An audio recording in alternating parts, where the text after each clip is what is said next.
Hello. Welcome to the Tutors of Life podcast, where we research life so you don't have to. Episode 359. This is your host, Shaun Tutor. And this is Sam. And this is a Tutor episode where we teach you something new. Nice. With our guest. I'm here, Ryan. Yeah, we got Ryan today. We were just chatting about Nick beating me up at the foundation this morning. Mm-hmm. And I need to go train harder, is what I learned from it. You been training, Ryan?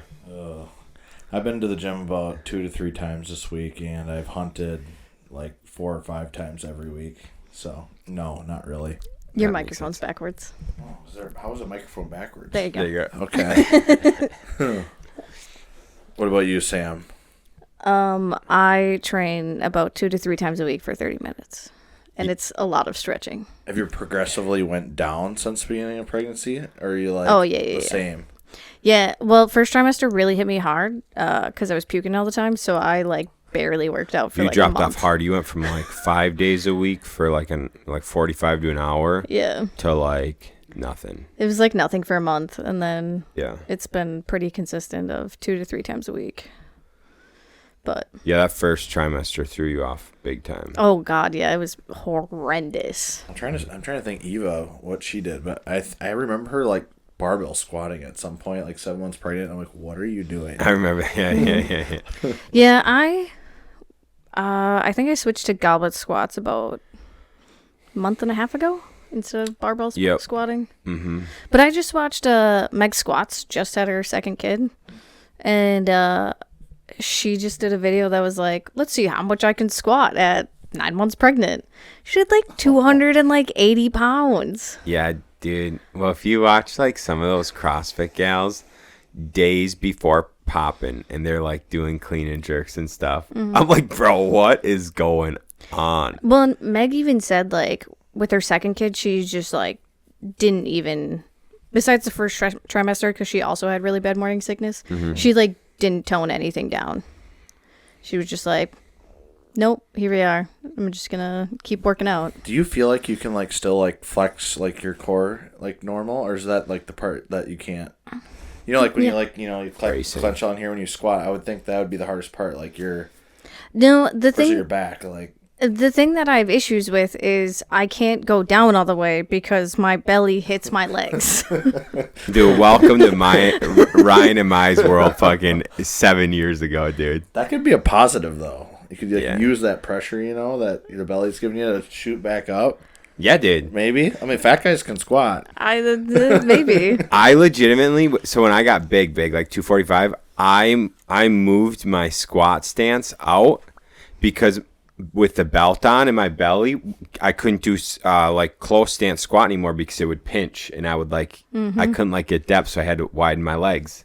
That's like it's my whole form is completely different. So I think like next time, if we know we're gonna start trying, I'm gonna like train a new form before I get pregnant. Interesting. Because I always squatted with my legs really close, right. And like now I have to go wider, and I'm like, this is just uncomfortable. Yeah. Like box squats and stuff, maybe. Yeah, you're a hip squatter, so I feel like you can get pregnant probably. Oh, dude, I could be pregnant for sure. Yeah.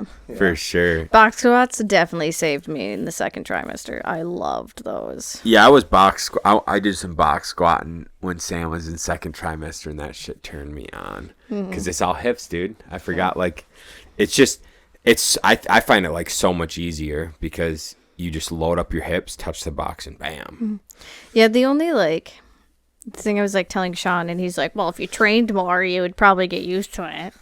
I just get so tired, so like wiped out so easily. So if I do any heavy lifting, it's like for 6 or 8 reps, nothing more. Dude. And then I take a break in between or something. Like I was cleaning the mirrors in between sets because I was like, I'm just so tired. I'm just so out of breath. Have you guys only been in your basement for the most part? We trained one. I trained once at 3D. Yeah, I've been to 3D once in like 4 months. Ryan, I don't think we've told you this. A week after we found out, I think. That you were pregnant? Yeah. Okay. I was training at 3D and I ran into you and Cody. And you and Cody, we were talking about something and one of you was just like, yeah, Sam, when are you going to get pregnant? Dang. And we had just found out, and I was just like, not anytime soon. No time soon. Oh, yeah, because we were talking about how Shaun wasn't sterile. Oh, yeah, dude. And then they're like, oh, it can happen any day now. Wait, so how long did you guys wait to tell me or people in general? 20 weeks. No. Like from when you found out till you told people? 10 weeks about. 10 weeks. Oh, so Yeah. you guys held out. Oh, yeah, well, Yeah. dude, it was so tough. I don't think we told people until I was like 14 weeks along. Kyle, I was in the car. This was the hardest breaking point. I was in the truck with Kyle and Blake. We were on the way to golf, and this is like 1 week before we told people. So like 13 weeks into Sam's pregnancy, whatever. And Blake had just had a daughter 2 or 3 weeks prior. And Kyle and Blake were talking about how miserable their lives are, right? And I'm sitting in the back, like, sweating. And I'm like, oh, you guys are really selling it. And they're like, yeah, Shaun, you just wait. And I'm like, uh-huh. Yeah, we wanted to wait because we did genetic testing. So we wanted to wait because, like, with the group homes and stuff, we're just like... Yeah. If they have some type Yeah. of genetic thing, we're most likely not going to keep it. Right. Yeah, we were horrible. I think we made it like 12 hours and everybody knew. But I think that's just who, like, the people we are. That's just who you are. You come in the office, Shaun, guess what? Eva. Already, Ryan? God damn it. Yeah, I haven't told my mom yet. Yeah. That's just who we are, though. Yeah, no, that's cool. Yeah, we literally told, only one person found out prior to that. Yeah, that's right. Yep. Who was the first person? My dad. Yeah, because Really? we saw him Yeah. in person. We were with him in person, and we're like, we're not going to be able to tell you in person until Right. Thanksgiving. But we told them, we're like, Don't tell anyone. don't tell anyone. We don't know if it's a healthy baby yet, so like, we don't know what's going on. And my mom was really mad. Yeah. When we told her, oh, man. Yeah. She was so mad. Whatever. Wait, you said you're like, oh, I told Dad before you? Sam did. And I'm like, thanks, Sam. Way to throw us under the bus. Well, she put 2 to 2 together really fast. Because I mentioned, I was like, oh yeah, we told him in person. And then she was like, wait, you saw him in person 3 weeks ago. You never admit to the crime and be like, nah, that's not true. It was yesterday. Yeah. Anyways, yeah, so that was that. And, yeah, anyways, we'll roll into the topic. So Ryan had a wonderful idea to talk about trading time versus trading your time for money compared to not doing that. I want you to know, by the way, that is our most listened to podcast episode. It's like, Which because one? we've talked about time versus money Yeah. before, and it's like 189. So Just Spotify, yeah. I would say, too, like, the last podcast when you guys talked about this, I guess that was kind of where I wanted to go, but Sure. my thought as well was, like, you guys talked about, like, kind of the evolution of, like, generations, but I feel like the part you, like, gave or didn't talk about was, like, what do rich people do? And what do you guys do? Because it's Right. like, you guys talked about that stuff, but it's like, most people, and, like, the goal is to not, like, be all about salary and savings. It's like, how do I, use other people's time for money? Or how do I use my money to make money? Or how do I use my time to make the most amount of money with your time? But, I mean, I think that's what I meant is, like, you could have kept going with it. So that's... We're going to keep going with it then. I love it, dude. I love it. What do you got, Sam? I wish we would have listened to the original episode of this, because we did one, like a year and a half, 2 years ago. Yeah. But anyways, Cool. So we'll keep going with it. So you have a limited potential when you're an individual. That's why building teams is so much more important than doing things on your own, because you can get so much more done as a team than as one person. And so it's the same thing. If you are just trading your time, you only get, say, 14 hours a day, maybe 16 hours a day, whatever. You can only do so much in that time. However, if you do what us three sitting in this room do and hire individuals, now you just bought per individual anywhere from 6 to 10 more hours a day you just bought. And so if you stack on 5 extra people, that's an extra 40 hours. So that's an extra full work week that you get a day to help you out, to bring in more income, to help you grow, things like that. Go ahead.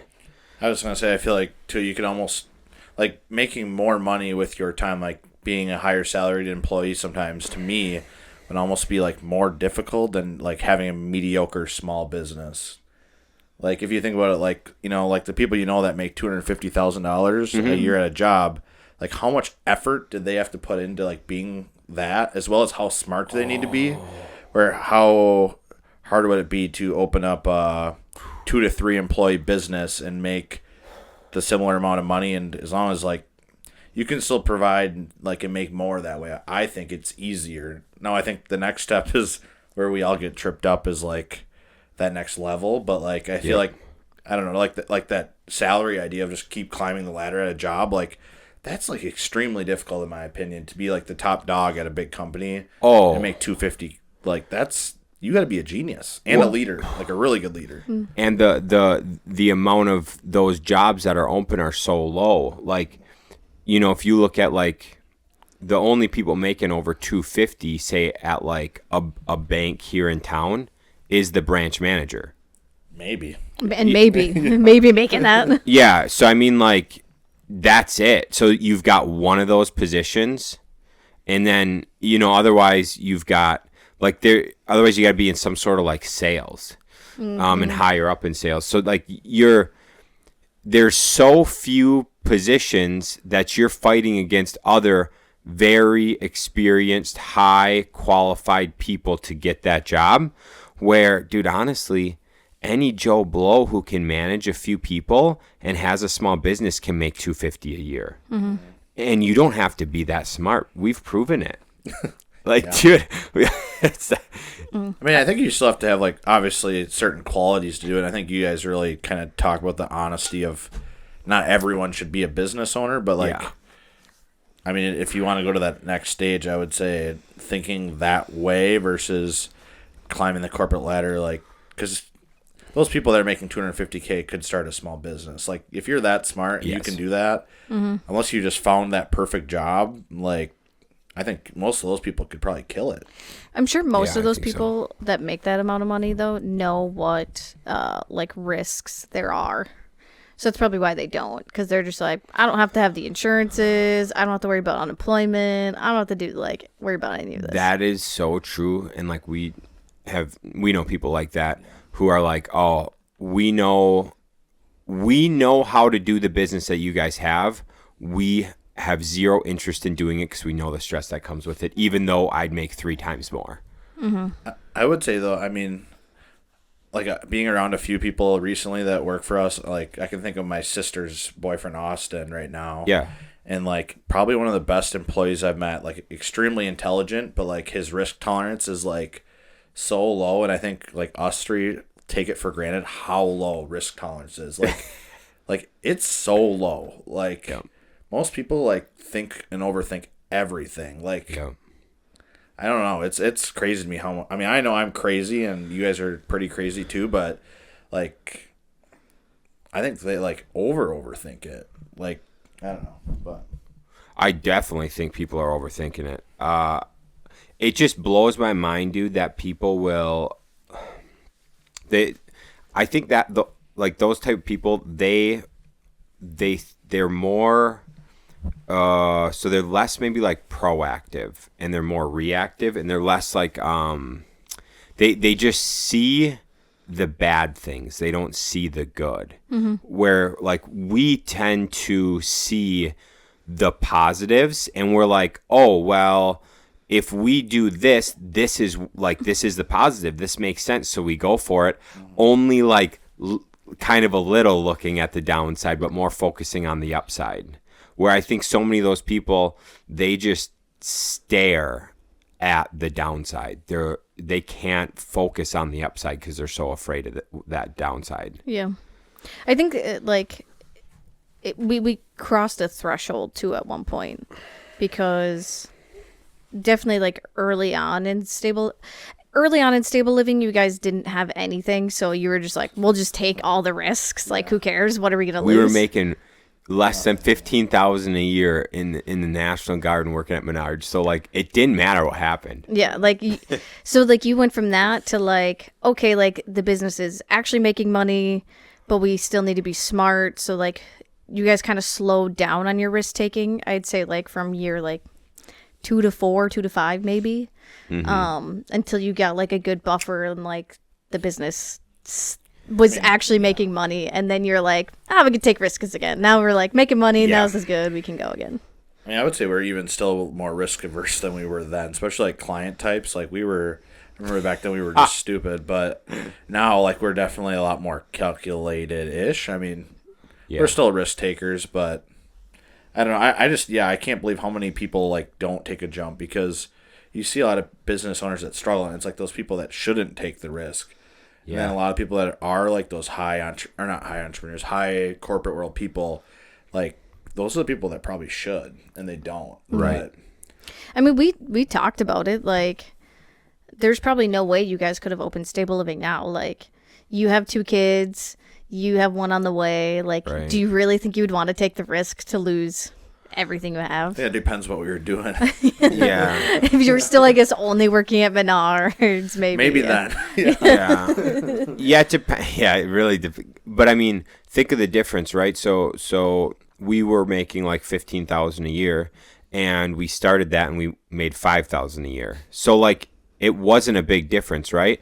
Well, if we were making $75,000 a year each, like, you know, being managers somewhere, and then we're like, hey, we make $75,000 each, we provide for our family, let's start this business. In the first year we can each make $5,000, and we can work twice the amount of time. Yeah. And then so it's like, double the hours for $5,000. Like, what? Yeah.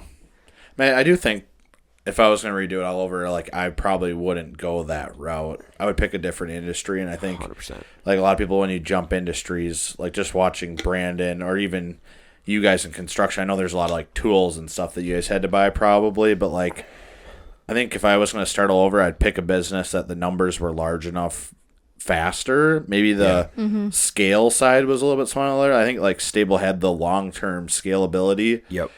But there's a lot of small businesses that you could start faster and make money probably in year 2, maybe year 1 even. Oh, for sure. Yeah, there is. Yep. But I mean, I think like using other people's time to make you money is like the next step, and then I mean, obviously the money, making more money. I mean, that's just investing in general, but I think those are the 2 big things that like the average person, I don't even think they think about that. Did you bring up the libraries versus TVs in the last one? I brought it up a while ago. So, you know Danny Mortel? Have you seen that guy? I don't think so. Maybe. Sam, just fill in a gap. Basically, like what he says, to really think about like rich people versus the average person is like if you go in a rich person's house, they're more likely to have a library versus a TV. Dan Martell. Oh yeah. Yeah. So someone asked him like, hey, if you could give me one piece of advice. If I should like go to school or if I should just get to work, it was something like that. He's like, in this neighborhood, if you go into any of these houses, there's going to be a library in every single house, and it's going to be a big library. And how many TV screens do you think they have? They might have 1. And he goes, the wealthy people spend their time reading to learn, because the more you can learn and implement, the more you can make. They do not spend their time wasting their brain by watching TV. And so his advice was like, learn, implement, don't waste time. It was like what it was. Which I think goes into probably like other areas you can make money, as relationships, time, knowledge, like all those things you don't really even think about as the normal person. Dude, so I listened to Joe Rogan had on Quentin Tarantino. And Quentin Tarantino was talking how he was working at a movie store in some town, and he was like known in that town, but he wasn't known by anyone important, and he wanted to be a director. He wanted to make films, right? And so finally he just decided, like, hey, if I'm going to do this, I have to move to Hollywood. Like, that's just what I have to do. So he moves to Hollywood, and he starts telling everyone there that, like, he wants to be a director. He's whatever, right? That he's a writer. And so he ends up meeting somebody who is an actor, and they like get him an in. Well, then once he gets an in and he writes a screenplay or whatever, then he meets other actors and other directors and other writers. And so because he put himself there and he's in that area, well, next thing he knew, he's consistently got things he's writing. Then he's able to be a director, and then he starts making Quentin Tarantino films, which are freaking huge. But it was all because he recognized he had to move from the movie store in some random ass town to Hollywood. Mm-hmm. And then that's, boom, location. And the people, right? The connections. Yeah. Yeah. I would say, I mean, I don't know where we're going to go with this, but market-wise, too, I think sometimes, like, when I listen to you guys' podcasts, when you guys talk about, like, you guys compare Eau Claire real estate to, like, other places, mm-hmm. and, like, where my brain always goes is, like, well, Eau Claire isn't those places, so, like, you can't get as rich. Like, not that you can't get as rich here or do the same things, but, like, there's just not as many deals, or there's not as many businesses, or there's not as many relationships. To be honest, like, even us, like, I don't think my goal is to get as big as possible anymore, but, like, I feel like we're semi-capped. Like, mm-hmm. like if you want to get really rich here, and that's a goal of yours, it is more difficult. I mean, oh man, big time. And you can't do the same things. I don't think that everyone else does. Like, you can't mimic Miami and Eau Claire and expect to have the same result. Like, you're gonna have to make it a different way, maybe. Oh, dude, 100%. And so I was talking to someone who does like cold calling and stuff, and they tried using the same scripts they use in like Miami, right? Yeah. And they had no luck in Eau Claire. People were like, fuck you. Well, so then they completely changed the script and started just like chatting normally with people and not the like whatever, and had way more success with at least getting in the door and meeting the people, which getting in the door and meeting the people leads to more deals closed. Mm-hmm. But when they just read off this script, people are like, go fuck yourself. Dude, that's what I like. You have to think like a lot of like chain places have to probably spend a lot of time on like market research before they open in a new town, because not every town's the same. Like Eau Claire's I would say Eau Claire's probably pretty 50-50 of like liberal versus conservative, but like you can't be opening up like a super conservative store in Madison. Like, good luck. Right, exactly. But I'm sure you could in like all the smaller towns, farm towns or whatever, like you wouldn't have as many issues. So I'm sure, yeah, like people that want to open in multiple locations have to spend plenty of hours on market research. Oh yeah, definitely. I would say like we've struggled at Stable Living, like growing in Eau Claire a lot, because I feel like now we were so like niche of what we wanted to do and the type of clients we took, and like there was no capabilities to grow the same way over and over, because I think like as you have so many beds, when somebody leaves, well, you're just replacing with the same type. Well, we open home after home, and we want the same type of client, and it just isn't possible because there's not that many clients anymore. Right. But I do think the market really capped us, or at least what I want to do now. But yeah. Mm-hmm. Yeah. Yeah, that makes sense. So yeah, as far as like what people don't think about, we'll talk a little bit about investing first, and then we'll get into some more of the time.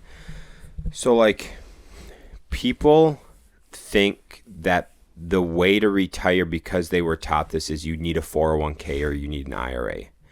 And it's so common because that's what we've been like sold since 1960s. That's when IRAs and 401k started. That's what we've been sold. That's what we've been told. Well, what people don't think about is like the other methods that have been around forever. So like plain and simple, just being a bank and lending money to others, which could be for anything, but in particular real estate. Like you can go get, if you work with a hard money lender, so if I go fund a hard money lender with my money, I can get an 8% return just like that. They do all the work. I just give them money. They give me an 8% return. Now, on the other side of that is if I know some people who are in real estate or flip houses, as in myself, I could just fund myself. Well, so if I went and got funding from a hard money lender, they're going to charge me 12% and 3 points, okay? And so 12% and 3 points is what I'm going to get charged. Well, so if then I was like, well, why don't I just lend myself at 10%? I'm making 2% more than I'd make if I brought my money to them, and then my business is saving money. And so, like, it's a win-win, and I'm making 10% on my money at all times then, instead of it sitting either in a savings or checking account or even a high yield getting a 4.5%. And you understand it and feel confident enough to probably do that. Oh, dude, I fucking am way... The level of confidence I have in my deals, like I'm never afraid of losing money. I'm just, because I just run my numbers conservatively. And so... Which I feel like you'd feel confident loaning it to someone else if you got to be a part of the whole process and did what the hard money lender did, probably. It might take 100%. A little bit, but... Well, yeah, building a relationship, and that's like I talked to a couple hard money lenders over in Green Bay, and they're like, dude, we know personally most of the people we lend to. And so, like, we know how they do their jobs. We know how they run their numbers. So we're not afraid of losing because we see their track record. They've flipped 20 houses and they've made this much, every time. Yeah. And so, yeah, building those relationships and then, like, knowing how to do it yourself so then you can, like, watch the people you're lending to do it. Oh, yeah. Mm-hmm. I mean, I would say my biggest tip in investing would be, like, number one, do what you're, like, good at. If you can make money in it and, like, invest in that. I think that's the biggest thing is, like, what you know is where you should put your money first. Now, if you have nothing that you know, then you probably should go pick an investing strategy and learn it and then invest in it. Yep. I mean, I would say I kind of know real estate, so that's where I invest my money. Yep. And then, I mean, I've invested in a lot of friends now opening small businesses, which I'm learning. But I would say, to be honest, I probably know that better. But the issue with that, it takes my time. Mm-hmm. Right. I think, honestly, if I could spend the time in those things, I could make more. Oh, yeah. But where I'm getting tested investing-wise, like scaling a company, like Stable Living past where it's now, like I think that's the best use of my time financially, but I genuinely don't like to do it. And right. I would say like that next step for me is it's been really challenging. So right. I think that's kind of why I went the way I've been going. But two people I listened to talk about that. One, when Graham Stephan had Dave Ramsey on, they looked at his portfolio and he was 80% real estate, 20% stocks. And Graham's like, you're probably going to tear me up on this. I'm way too overloaded. And then Dave's like, where's most of your knowledge in? Oh, real estate. And how much knowledge do you have in stock? Just a little bit. Well, then it evens out pretty well because you're investing based on what you know, not just to have an equal portfolio. It's based on what you know. Well, and that's what like Cody Sanchez like says all the time. Like the best thing to do in the next couple of years is to buy a business because all these boomers are going to be retiring and just close their businesses. But like, there was one we were kind of looking into. Actually, two now we've been looking into. And the issue with those businesses is they were in trades that we had no skills in, no training in. And they were in both businesses, the owners day one were out. God. They were done. Which is... So it's like the business doesn't exist. Like, yeah. Okay, I get the name of the business and maybe the building and maybe the materials, but I don't know how to do that. So that's why we didn't like buy those businesses, because we're just like, okay, day one, we're screwed. Yeah. I mean, I've never had an opportunity to buy a business, I guess, that I would be interested in, but I definitely like putting money into friends and then be like, okay, I'm okay gambling this amount if they crash and burn on all this money, which was not a large sum of money, to, at least I wouldn't think, to you guys, right. And I was okay with it. Like, it was worth the upside. I mean, I would say I would challenge with how much money that you have right now is to maybe like start another business, but that's not going to take a lot of your time, because like a lot of the businesses that I'm involved in, which is like Rapid and KPI, I don't spend more than 30 minutes a week in each of those businesses, and it's like worth the risk. And I would say there's more upside than the apartments I have. Mm-hmm. But you have to be okay with it going a little south and your name getting a little smashed, which hasn't happened. But like, I would say I'm very okay if like they failed. Like I think you guys care a little bit more about like quality and like who you are, like your presentation to people, where I'm not as much. I would say I care more than I did. Yeah. But yeah, that makes sense. Yeah, I mean, if either of those businesses, like, we had friends that were already in that trade, and like we'd been like, okay, like, we'll go 50-50 with you, we'll bring the money, you do the work, and like we'll do the business portion, then we for sure would have. So I feel like you in particular are better at like the first 5 stages, where if you buy a business, they might already be done with that. And it's like your strengths are not even being utilized. Yeah, that makes sense. I don't know. Yeah, because Shaun's biggest thing is he loves starting businesses. Yeah. It's so fucking stupid, dude. It's so fun. It's just dumb. And then you get it to a point, and then it's like, that's why I have Sam, because I hate everything after the first couple of years. I'm like, why even do this anymore? I just do another one. My mom was starting to get really annoyed for a while, because Shaun just kept opening an LLC after an LLC after an LLC, and like, she's like, what are you even doing with these? And he's like, honestly, nothing. Yeah, I've done that. Yeah, dude, it's fucking stupid. It's I don't, but I think that's like an area of growth, is to like, even though it's not my favorite, working through it to get it down so then I can pass it off. Because like the big thing we think about is like, I want to learn all the processes of my job duties and get them down so then I can train someone in, so then I'm not like going in circles with them trying to train in a salesman who doesn't have like the proper like processes for estimating, looking at houses, what to look for, shit like that. And so like my whole goal over the next year is to really get those processes in, which sucks and I don't want to spend time doing it, but to spend a year grinding that out so I can pass it off, so then next year I can look at more things, like spending more time either developing or like maybe a new business, whatever. So I feel like when you're stuck in that operator role is when it's like you're back to like the trading time, but you don't have a choice. Like at certain stages, like right now in Stable Living's pulling my time back. There's no like you have to do it. But right.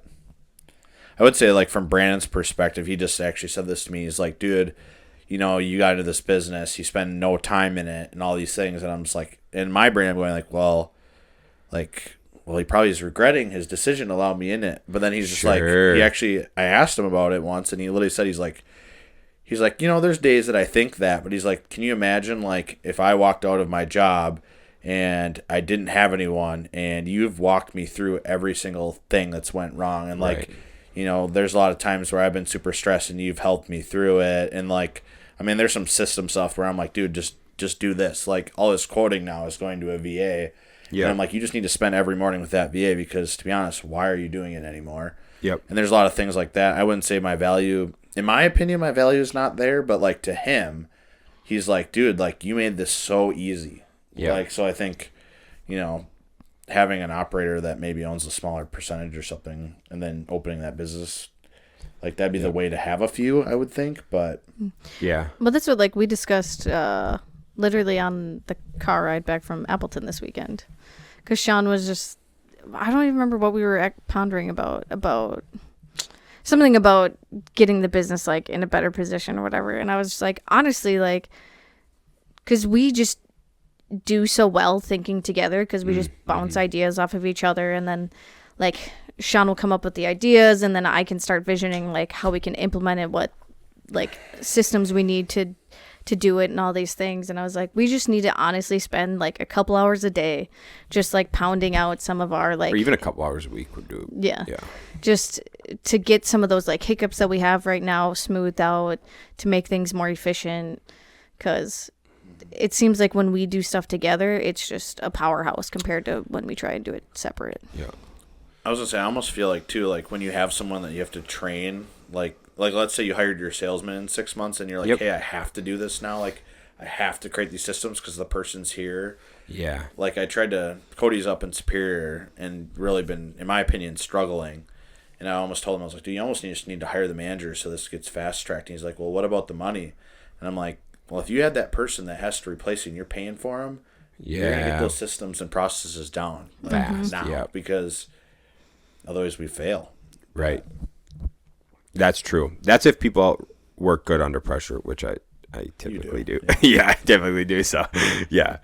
But I would say, going back to like the listener, in my opinion, I mean, start thinking about like where you can learn and invest in. Like, Yeah. I don't know. Yeah, I think find out like what you understand, what you like, and then spend more time learning about that. So then you're able to more confidently, it removes the risk. Like, we know how to run numbers in real estate. We know what is a good deal, like if it's going to cash flow, shit like that, which then doesn't make it risky. Mm-hmm. Because most of the time. Yeah. I mean, there's always a sewer backup. There's always a leaking roof, or like there's shit like that. But for the most part, your risk comes down so much because you're aware of what you're doing. To be honest, in my opinion, I would say opening a business is a lot less risky than real estate. Oh, dude. Like, I would say, to be honest, doing what I just did was 10 times more risky than jumping into a new business. Because it's like, you can go get another job, and the amount of debt you're taking that business. I mean, we're not big into business debt. Oh, yeah. Where like real estate, I mean, especially the way I did it, is heavy debt, all in risk. I mean, because the market changes and stuff, like, you can operate it better and survive if you're really good at what you do, but that debt component. Mm-hmm. That makes sense. Mm-hmm. That is very true. Because a lot of I had someone talking to me one time, I think I told you this, told me they need $1 million. They needed $1 million to start a gym. Mm-hmm. And I was like, you could get by with like 10 to 30 grand and a lease for $1,500 a month. And they're just like, I need $1 million. I was like, no one's going to lend that to you, because that is so stupid. Yeah. You probably aren't going to make it. You ain't fucking making it, dude. No. You taking my $1 million is what you'd fucking do. Yeah, that's not the friend to put your money into, Shaun. I tell you what, when I was brought that proposal, I just chuckled. I was like, this is the stupidest shit I've ever heard. I was like, you could do this for 10 to 30 and then you don't need me. I feel like that goes into like industry though, because even like Caitlin right now wants to open a bakery, and I think what she wants is different. Brandon's wife. Yeah. But like, knowing the business's numbers are big enough that, it's worth the risk, or you're okay with it. Sure. It's like a gym. It's like best outcome in Eau Claire, Wisconsin, and $1 million in debt. Like, what's the best outcome? Not that. Yeah. Not that. Yeah, not that, dude. I wouldn't think it's good. Yeah. No. It's not fucking great. I mean, best case, you might cash flow 10, 20 grand a month, and that'd be flipping awesome. But yeah, then you're probably working in it. I would say 10, 20 a year is what you're hoping for a gym. Stop it. Jesus. I'm talking to you like Rob Bailey shows up and just gets everyone in Eau Claire to show up. Like, that's... Yeah. I would still be like, don't do it. I would bet the most profitable gym in town is Planet Fitness. Oh, yeah. Eva was just there for 2 hours, so... It's the most profitable one, I bet. Oh, for sure. Has to be. Yeah. But even like talking to Scott at 3D over the years about changing the gym from like a bro sesh to a gym with members, like being more welcome to all members. He said over the last like 4 years, the the health of the business has gone up so much because you essentially doubled the members. So did your overhead go up? Maybe in shit wipe and paper towel. You know what I'm saying? But your electricity's still the same. Your heat's still the same. Yep. Your rent is still the same. The equipment's still the same. You just doubled your membership. So you literally just added that all onto your bottom line. That's like, that's it. Gyms are such an interesting thing anyways, because like they profit on people not showing up. Correct. Like people just paying their membership and just not showing up. Yes. That's why Planet Fitness does so well, because so many people are just like, oh, it's just $10 a month, whatever. Yep. So yeah, gyms are such an interesting thing to me, like in my mind. They are. They're interesting. Sadly, I want to own one, but it'll probably be a nonprofit or something. Yeah. I want to own one too someday. Well, the NFL's a nonprofit, so you know. That's so fun. That's stupid. So it'll probably be the day when money hopefully isn't that important anymore. Right. It's just because, but maybe for your own health. That's a good idea. Yeah. I don't know. It's just another thing about like gyms that's just so weird to me is like, so First Form has one, obviously, at their facilities, and it's badass and awesome, and Andy Frisella goes to it. But then he shows that he has like a dope ass home gym That he probably never trains at. Yeah, because he just goes to work and trains at that one. And it doesn't make sense, dude. Because I was like, I'll train at the basement gym, and then I'll go like hit a workout at 3D or hit a workout with Nick, and I'm just like, why don't I do this every day? It's just so much better, dude. Like not the home gym? Yeah, dude. The home gym's nice. Why the home gym's nice is I can drive up there. I usually work out Monday, Wednesday, Thursday mornings. I go up there, I work out, I walk upstairs, I change, and I'm working. I feel like when you have kids too, that gym's going to be 10 times more ideal. It's like when it's like I need to do this, but I can't blow 3 hours. Exactly. Yep. You That is actually one of the biggest reasons we built that gym was like, oh, hey, dude, we're having a kid. This is going to make working out so much easier. And I like to work out at noon. And so 3D was great when I was working at Banbury still, because it was a 5-minute drive. So I would just have a... Does Banbury have a gym in it? Yeah, it's pitiful. It's just pitiful. Yeah. But so, I mean, I would take an hour lunch because I would drive down there, work out for 45 minutes, and then go back to work. And then I would eat while I was working, so it was fine. But so it was like 3D was great for then. But then I was trying to do lunch workouts when I was at the office, and I was like, this is like a 2-hour ordeal because it takes so fucking long to get from downtown to our office. And I think probably the Chippewa and the Eau Claire gym were probably a horse apiece on which way to go. So yes, it was really nice for me. I guess that could go into the time part of it, kind of. Yeah. I know you guys have probably talked about this 10 times. Oh, fuck, dude, who gives a fuck? Do it. I mean, in my life, I would say I'm a pretty good delegator in doing high dollar an hour per tasks. Yep. I would say I go too far sometimes, and I'm like, oh my gosh, I've emptied my entire schedule, and now somebody's underperforming somewhere, and I have nothing to do. But I would say for me personally, like I don't have to stay super, super busy, and having that openness has like allowed me to jump on opportunity that most people just couldn't, like a house at 11 a.m. Even usually you're like, hey, do I need like a 2-day notice? Yep. And I'm like, okay, I'll be there in 12 minutes at the house knocking and walking in. Yep. But I would say that's a double-edged sword. Yeah, it is too, because I know exactly what you're saying. Because, now that I like do more of the operation stuff compared to like when we were stable and that was all taken care of and we just had time, I can't just like go do something at the drop of the hat anymore. And that does equate to losing deals and losing money and so that part does suck.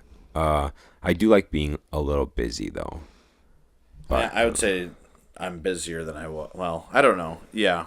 And one thing to just like think about too is just like I think we said this in the last one, is like if you're gonna leverage your time, make sure like you're gonna still make money and you're not just gonna sit there and do nothing. Or like whoever you have delegated it to, like they're better at it than you or something at some point. I feel like you also have to have you have to be at a certain size, because if you're just sitting there and delegating everything and you just don't have deal flow, or, me half the time now, I'm just like, okay, this business needs me today for 4 hours to go through this. I'm going to go do it. And having that open schedule is nice, but if you're not big enough, that doesn't make any sense. Mm-hmm. Yeah. For sure. I mean, because we were leveraging our lawn mowing and our whatever, and it was just like, we don't actually make enough for us to be doing this right now. Well, we do, but we just would come home and do nothing. What are you doing with the time? Yeah, so I'm like, oh yeah, the lawn's getting mowed, but I'm just watching fucking Peaky Blinders. So I'm like, what the fuck am I doing, dude? Yeah. But like, if I was actually doing something productive with the time, even podcasting, even like going out and like working out, doing jiu-jitsu or something, dude. If you're doing something productive, I'm all about it. But what I noticed half the time was they'd be mowing the lawn and I'm just fucking sitting inside watching TV, and I'm like, what am I doing? Mm-hmm. You feel like with kids, like, I wouldn't say kids are that difficult, but they definitely like take a lot of time away. And like lawn mowing now, like, I don't even know where I'd put it. Oh, I for sure 100% am hiring mowing. Like, with kid on the way, I am not, because I'll be working all day. I've noticed you like gotta leave some chores, because like your kids, like, you have to show them that you can do that shit. Yeah. But at the same time, like, it's so difficult, because it's like, well, I don't want you doing that shit when you get old. Yeah. So. Yeah, I'll do dishes and sweep. Yeah, I'll do dishes and sweep. Yeah, because you don't. I do the laundry. Same as laundry. Yeah. Yeah, it is like something definitely. You just have to be very conscious of it and not. I'd say don't start delegating and leveraging everything at once. Yeah. Like, do it slowly, because like I mean, we discussed it about a year ago when my dad was sick. Like, I was like, wait, was that a year ago? 2 years ago? 2 years ago. That's crazy. Holy shit, that went fast. Mm-hmm. But like, I was like going to work, or would go to the hospital, go to work, go back to the hospital, podcast, make sure the house was still clean, like do whatever for whatever. Like, I felt like I had more time, even though I actually had less of it. But it was just because like I had so many things to do in a day that I was just like, I know I have to be on top of my shit to get this all done. You can't chill.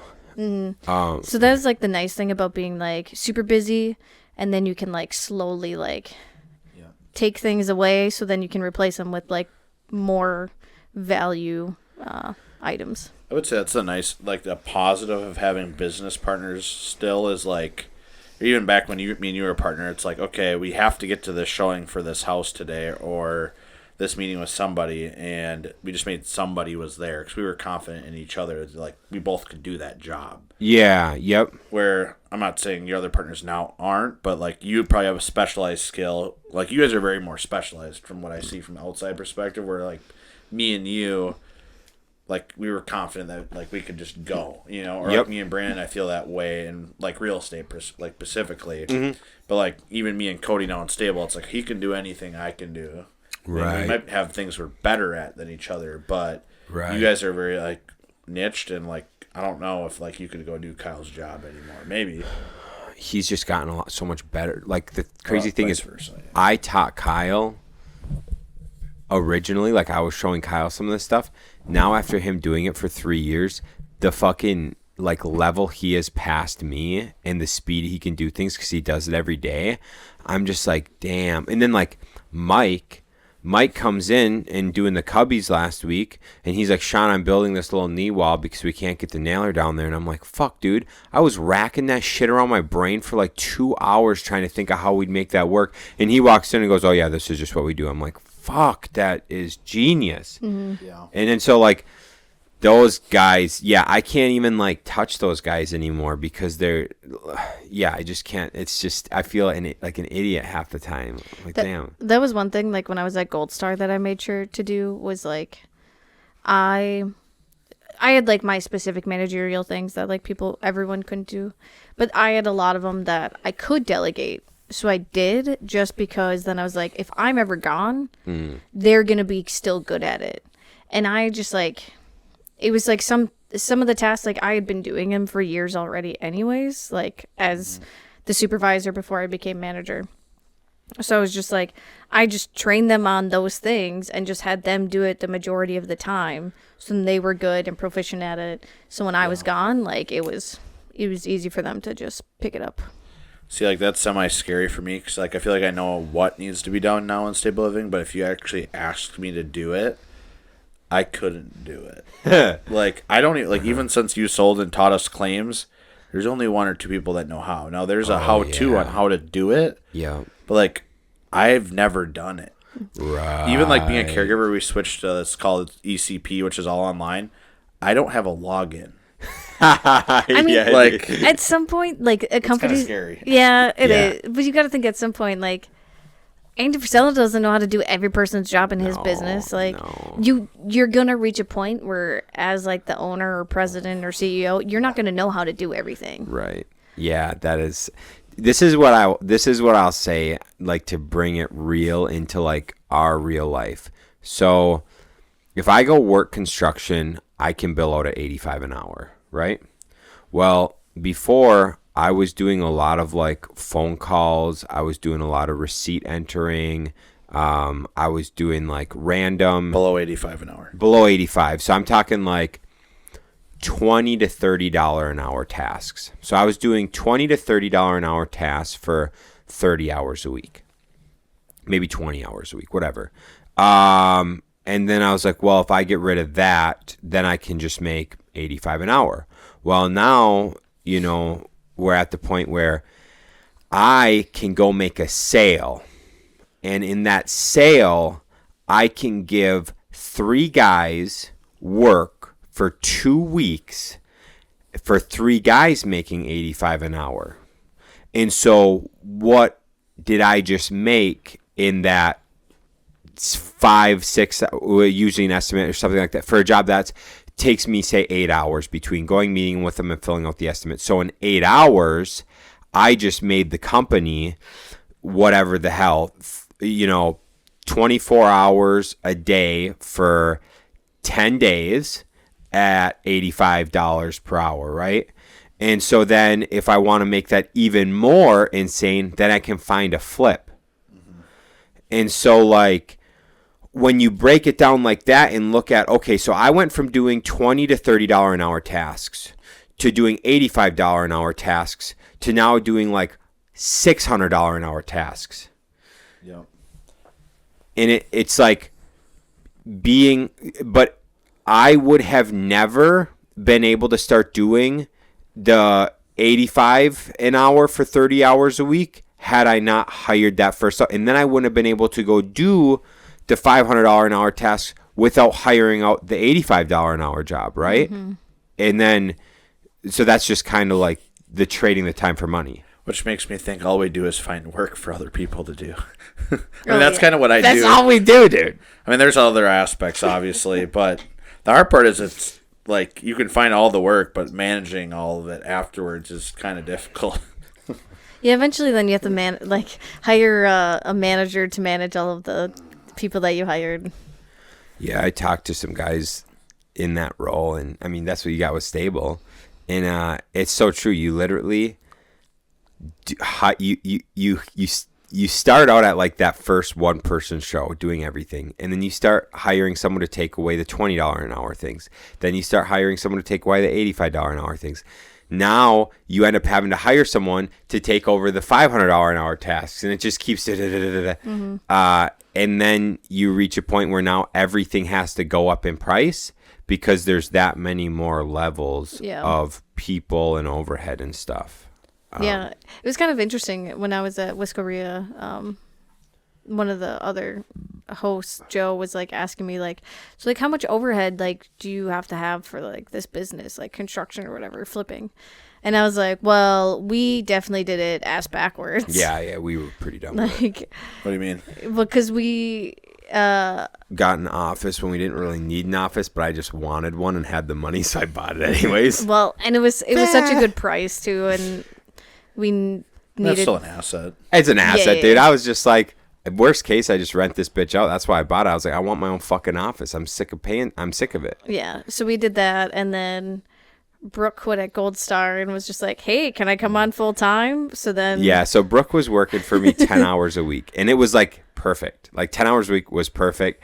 And up to 15 some weeks. It was great. And then she quit Gold Star. I was like, can I work 40 hours a week? And I was like, I don't have it, but I guess. I can figure it out. Yeah, I just figured it out. So like for the first I think it forced you to get bigger then. Yeah, for the first 6 months I was like, I'm wasting money, but it's gonna pay off. And so now it's good. Now a year later it's good. But it took a year, but whatever. But yeah, and then I came on probably about 6 months sooner than we anticipated as well. Yeah, but that just makes us go more. And then, as soon as we decided you came on, we got two more subs. Yeah, to make us, it was pretty good timing. Yeah, that was we just like because we were like if we're bringing on more overhead, we have to bring on more guys to make money. Yeah, and so then we did just like that.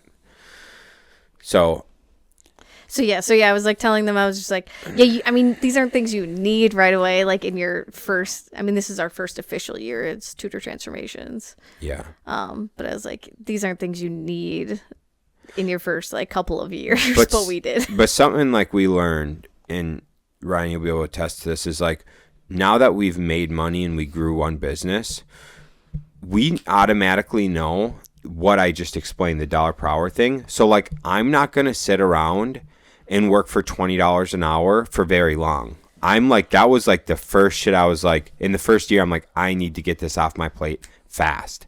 And I would rather lose money for a year on that so that I don't lose money on it for the next 10. Mm-hmm. Yeah. I mean, yeah, we set ourselves up where we had the money so we could lend our money to the business to keep it going. And we were actually surprised. We were lucky we got it all out this year. Didn't even make sense. I don't even know how we did it, but we did it. That's good. I think it's a double-edged sword is having money when you start a small business. Because I mean, I'm going through that right now with like the flipping / spur business that I have as well. Like fast tracking a lot of things where it's like, okay, was that intelligent? Like we bought that trailer with all the dumpsters. Yeah, we're cutting costs, but like if you do that over and over very fast, you can also be broke. Mm-hmm. Right. Yep. I mean, even though you're cutting like long term, those dumpsters, I think I had it like 3.6 years, it'll be paid back to us, which is a good return. Yep. Mm-hmm. But if you do that a million times, there's nothing. Like you don't have any money. Yep. Right. We honestly have to like, we've gotten better with juggling that because I'm like, I want a new trailer, I want to do this, and then I was like, oh, and a new truck, and I look at it and I'm like, all right, do I need any of those things to operate? No. If I got to rent a trailer for one more year, what's that equate? And I'm like, yeah, I can just wait one more year to get that trailer and then one more year to get the truck or whatever. Yeah, I mean, and a lot of the stuff like is stuff that we have that we just want to upgrade. Yeah. And so we're like, okay, these are the milestones we have to reach, and then we'll do upgrade. Yeah. Yeah. So for somebody that like has a normal job, like what do you think step one genuinely is? Like just cutting a little bit of BS and working more? It is tough because it's like hard to think about someone that's listening that doesn't own a business in my brain. I've talked to some people based on like, I don't have much for an hourly person, but for someone who's a salary or a salesman, I've talked to some people like that. And I'm like, oh, you still do your computer work and you're a salesman. And they're like, yeah. And I'm like, well, how many hours? That's 20 hours a week. So I'm like, you sell for 20 hours and then you do computer work for 20 hours. And then you just like breaking it down with them. So I'm like, get an assistant. The first thing you should do is get an assistant to do your 20 hours of computer work. Yes, you're going to have to train them and spend that 20 hours, maybe 30 hours up front training them like for multiple weeks so that you'll be spending more time and not bring in as much income. But as soon as they're trained in and they only need you for, say, 2 hours a week on that, well, now you opened up 18 more hours you can sell. Mm-hmm. And so then you'll easily pay for that person and you're selling pretty much full time. And I would say that's like your first step is if you can just look at what task it brings me money, what task doesn't bring me money or as much, and try to figure out who you can hire to take that. Yeah. And also like if you want to start a business, do it like test run it or start it while you're still working your W-2 job. 100%. Like, for the most part, I mean, you don't need to quit your job to start something. Sure, if it's a store, maybe, but try and switch to a job that's like night hours if your store's open during the day hours or something like that. Yep. But I don't believe in the just quit your job and start your business and go all in, because then you're just you have to eat, so you're gonna make money to get yourself to eat. And it's just like, well, if no one comes into my store, I can't do anything about that. Yeah, I'd say the only way you do that is if you're making very little and like you have no risk, like kind of what we had. Yeah. I would say ours was a little bit more risky, but like, what was that one guy that quit his job? I can't remember his name right now. Blake, I think it is, and he's a wholesaler right now. Yeah, Blake. Yep. Mm-hmm. Well, it's like he quit a job that he could just walk back into tomorrow. Yeah. Like, sure, but I still would say, why not just go part time? Right? Why not do both? I remember even when we started, I kept on at Menards part-time casual for a year and worked 4 hours a week for a whole year because I didn't want to lose all my raises. Mm-hmm. I was like, because I knew I could walk back in, get the same wage. I mean, at some point I was like, okay, like, this is dumb, but right. And you two both like talk to your now spouses about it, and like had us to support you two as well. Yeah, I just did, because I had quit my job. I just did a lot of like I'd quit my job before that, and then we got fired, so I didn't have a job. But I just did you probably remember, I just like worked on people's cars, or just did like any little thing to help people out to make $1. Buy and sell cars all the time. Just buy and sell weight equipment. Like, I just did anything to make $1 to like survive. That's us, dude. I guess the person I would say that's hourly, maybe like doesn't want to open a business ever, is maybe just pick your investing strategy and like, let's learn it versus just toss it into a 401k. Mm-hmm. I love it, dude. Yeah, because I mean, especially nowadays, you can honestly almost invest in anything. Yeah. Oh, yeah. Legos, Pokemon cards, like... Dude, most of the Legos we invest in have over an 8% return. That's pretty cool. A year. Mm-hmm. There's some of them we got that have like 20% returns a year. Which I feel like if you went like all in on Legos and you're at a job you hate, like you'd probably learn Legos even way better than Sam knows Legos, because you're gonna be all I can think about is my investment in Legos. Yep, exactly. Well, and then you probably don't hate your life, because then you're like, fuck, dude, I get to go home and fuck around with Legos. Yeah. I mean, like and the thing is, like, just Legos as an example, but like I know, like, since I built those, like, okay, they initially lost 20% of value right from as soon as I built them. Yep. But 20, 30, 40 years from now, they're going to be 30. It won't even matter. Yeah, it won't even matter that I built them. Just keep the box, I would guess. That's or do you throw the box away? You get more if you keep the box, but you don't have to. Okay. We keep almost every box. Yeah, some of them, like the boxes were so fucked up that we couldn't. Mm-hmm. But I think probably 75% of them we have boxes for. Yeah. This is one thing that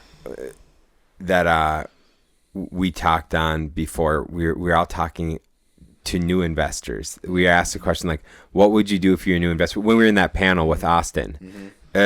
And they're like, what would you do if you're a new investor? And mine was significantly different than everyone else's. Because my recommendation, like, if you're young and you want to get into like real estate or own your own business, I was different than everyone else. I said the first thing you should do is quit your job and go get a job as a salesman at like Men's Warehouse or something. Yeah. Because then you have income, but you're building like one of your most important skills. And while you're doing that, most of the time you're working afternoons. So it'll allow you during the day to learn accounting, to learn like some finance shit, to learn a little business management. So you'll know how to like run a business when you get it. And so like, I think like if you start with something like that when you're younger, then pivoting and opening a business is going to be so much easier, because you're already going to know, like, all, like you were saying earlier, you know how to do the things in your business. You might not be great at it, but you can do them all. Mm-hmm. Mm-hmm. And then you can pivot in and then like hone in whatever it is. Yeah, I don't even remember what my answer was, but to be honest, I think that's probably the best answer. I mean, besides doing it on your own potentially, but like, what are you going to do? That's sales or like going all in. I think learning from someone I mean, I guess we didn't get to that luxury, really. The one thing I'll say that's different is like, so over in Green Bay, they have like big wholesaling firms. So you could just go in and get a job being a wholesaler under the firm and learn every aspect of wholesaling. Yeah. We don't have that here in Eau Claire. If you have that by you, fuck going and being a salesman at Men's Warehouse.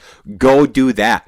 Go fucking work for a wholesaler. I feel like we're just lucky. We're a little lucky in that sense because there's no, like, the competition here is low. Maybe like the scalability is not good because you can't like grow super big, but like wholesaling, who are you competing against? So it's like go ahead. You and I against each other. Yeah, you can go in it and do when that company grows big enough that they start working in Eau Claire. Yeah, that's about they'll take over probably. Yeah. They did talk about that when we were there. They're like, "Yeah, we're moving to Wausau." And I'm like, "Pump your brakes, fella." The hard part is I don't think there's like enough. Like, well, for them, maybe if they just have a little branch, then they're like, okay, I will just take that over too. Yeah. They'd probably actually open a branch in Wausau and just have it be like an hour-and-a-half radius, so then it would cover Eau Claire. It is weird. So I had a deal last week, and then I had a deal that Dan got, that Jason was on both of those deals. This one coming up, I don't know if we're going to get it. I don't think we're going to. Sure. But like both of those deals were like $100K profit deals. So it's like, well, maybe it is possible because like a lot of times we're like chasing not pennies, but we're chasing small margin deals. But it's like just the two deals that he's called me on ever. The only two were both like, yeah, really good.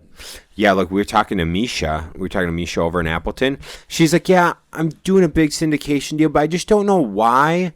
Because all my other deals, I mean, every deal I'm making 100 to 120 a pop. So, like, I just do like 6-7 of those a year. So, like, why should I do big syndications? And I was like, what the fuck are you even saying right now? I'm like, what? You do 6 to 7, 100 to 120. I'm like, what the fuck world do I live in, dude? It did make me feel a little better when someone mentioned, like, deals are getting really tight around here. And they were, like, talking about their profit margins. And I was like, okay, that's finally starting to be very similar to Eau Claire. Yeah. That's true. Yeah, I don't know. Like you said, I think the best thing for anyone that wants to start a business or invest in anything, do your research. Don't be too afraid to just not do it, but start somewhere. Yeah. Start a little and then slowly work your way up into it. And then when you feel like you're like maybe not confident enough, but once you feel like you can actually make enough to survive off of it, then jump into it. Mm-hmm. You got to spend money to make money. And so, like, if you fucking lose money, you learn really fast. No, I agree. Because it hurts. Yeah. I don't know what my tip is at the end, but I think sometimes you just gotta go for it. But I also think just like think about like what a rich person or someone that has made it would do, and like think that way. Because if you always think, if you think small, you're gonna be small. 100%. To be honest, I don't think the 100% just go for it attitude is smart all the time, but I mean you do have to think a little bit differently. I mean I think a lot of people go to work and they're just like, when does work end? Why not just use that time and like let's try to learn while we're there and provide value? I mean, growing up with like in the blue collar world, everyone's like, man, I can't wait until Friday. I can't wait until the weekend. And like both dude, I'm so pissed off on Fridays because I'm like, why the fuck is the week done? I need to work more. Like what the fuck is going on? Yeah, that just happened to me last week. Like, I thought it was Wednesday and it was Thursday, and I was like, fuck, I need that extra day. Like, yeah. I feel like that's something like you like to like learn at work, and it's not necessarily the work. So I feel like that hobby thing and like learning about a hobby would give you that. Like, I don't know about deer hunting if it did it this year, but like to me, like the challenge or like going on public land or like doing something where it's like a challenge. I think it's just like maybe not a male thing, but like that is work to me almost. Oh, like 100%. How hard it is and like trying to like I don't know accomplish it. It's a mindset shift that people need to take. Yeah, because I think working through those challenges and doing the challenging things. Like Shaun loves doing challenging things. That's all I do. Which is why he's a good business owner, because that's all it is. Yeah. But it's definitely like a mind shift change that you have to have, I think, in order to be successful. Yeah. Cool. Cool. All right, gang. Catch you on the next one. See you. Bye.